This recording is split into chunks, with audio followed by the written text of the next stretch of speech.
Research एक OCI scientific process है ना, ऑब्जर्वेशन, कलेक्शन एंड इंटरप्रिटेशन, एक साइंटिफिक प्रोसीजर है।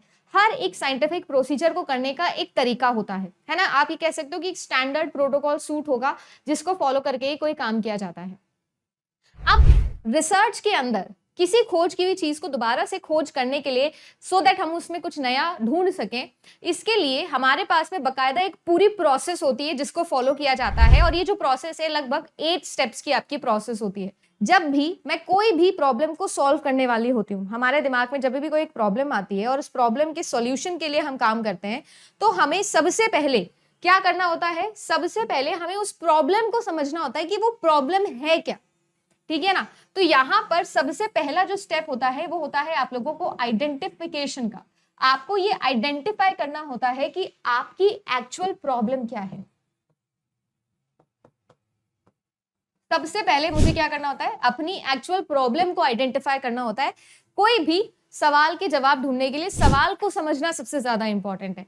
तो हम सबसे पहले अपनी एक्चुअल प्रॉब्लम को आइडेंटिफाई करते हैं कि होती क्या है, भाई ये प्रॉब्लम है क्या, क्यों मेरे दिमाग में ये सवाल आया। इस तरीके के जवाब हम लोग ढूंढने की कोशिश करते हैं। जब हम प्रॉब्लम को आइडेंटिफाई कर लेते हैं तो प्रॉब्लम के आइडेंटिफिकेशन से प्रॉब्लम को हमें अच्छी डेफिनेशन तक लेके जाना होता है, प्रॉब्लम स्टेटमेंट को डिफाइन करना होता है। अब देखो, प्रॉब्लम स्टेटमेंट को डिफाइन करने से मेरा क्या मतलब है, या उससे पहले हमें क्या करना पड़ेगा? जब भी हमारे सवाल आया दिमाग में, हम उसको आइडेंटिफाई करें, एक्चुअल प्रॉब्लम को समझने की कोशिश कर रहे हैं, उसी दौरान मैं बहुत सारा लिटरेचर रिव्यू भी करने वाली हूँ।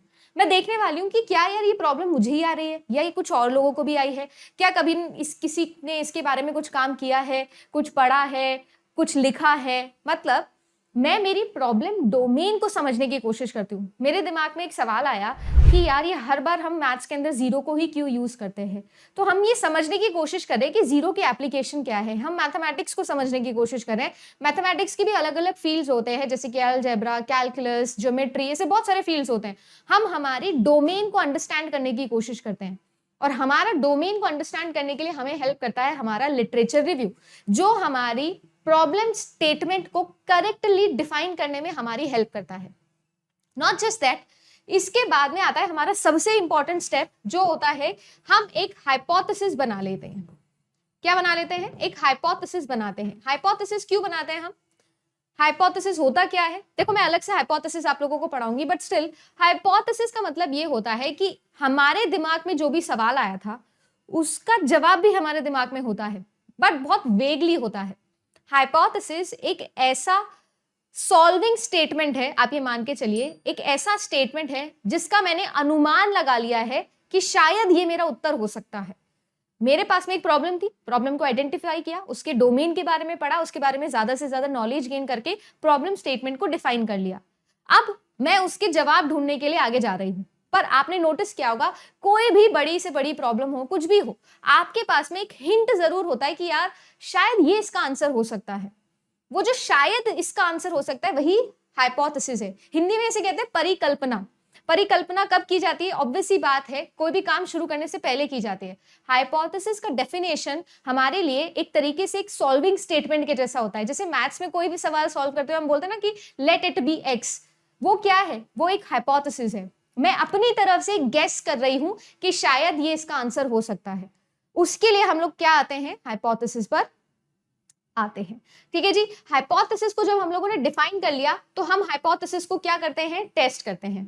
अब क्योंकि आपको पता है ना कि हमने पॉपुलेशन ली थी, पॉपुलेशन में से हम लोगों ने सैम्पलिंग फ्रेम के थ्रू सैंपल को चूज कर लिया था, यानी कि ये जो हाइपोथेसिस है, ये जो जवाब है, क्या ये मुझे ही सही लग रहा है या बाकी लोगों को भी सही लग रहा है? तो मैं क्या करती हूँ? सैंपल पे जाके इसको टेस्ट करती हूँ। इस हाइपोथेसिस को हम टेस्ट करते हैं कि बाकी जो सैंपल मेंबर्स हैं उनको क्या लगता है, क्या उनको भी लगता है कि यार ये हो सकता है जवाब, या उनको लगता है कि नहीं ये नहीं हो सकता। उसके भी पर हम डेटा कलेक्शन करते हैं, चाहे क्वालिटेटिव वे में करें या क्वांटिटेटिव वे में करें। तो हाइपोथेसिस टेस्टिंग के लिए मैं क्या करूंगी? डेटा का कलेक्शन करूंगी और फिर टेस्ट लगाऊंगी।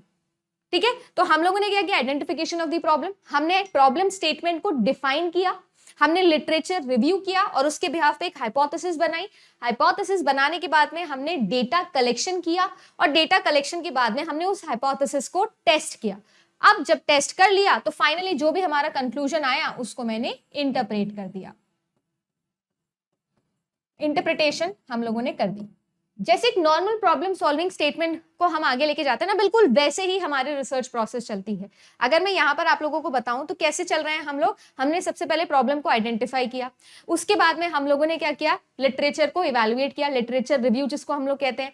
हमने उसके बाद में एक हाइपोथेसिस बनाई, हाइपोथेसिस बनाने के बाद में हम लोगों को क्या करना है उसका एक प्रॉपर ब्लूप्रिंट मैंने बना लिया, जिसको हम रिसर्च डिजाइन कहते हैं।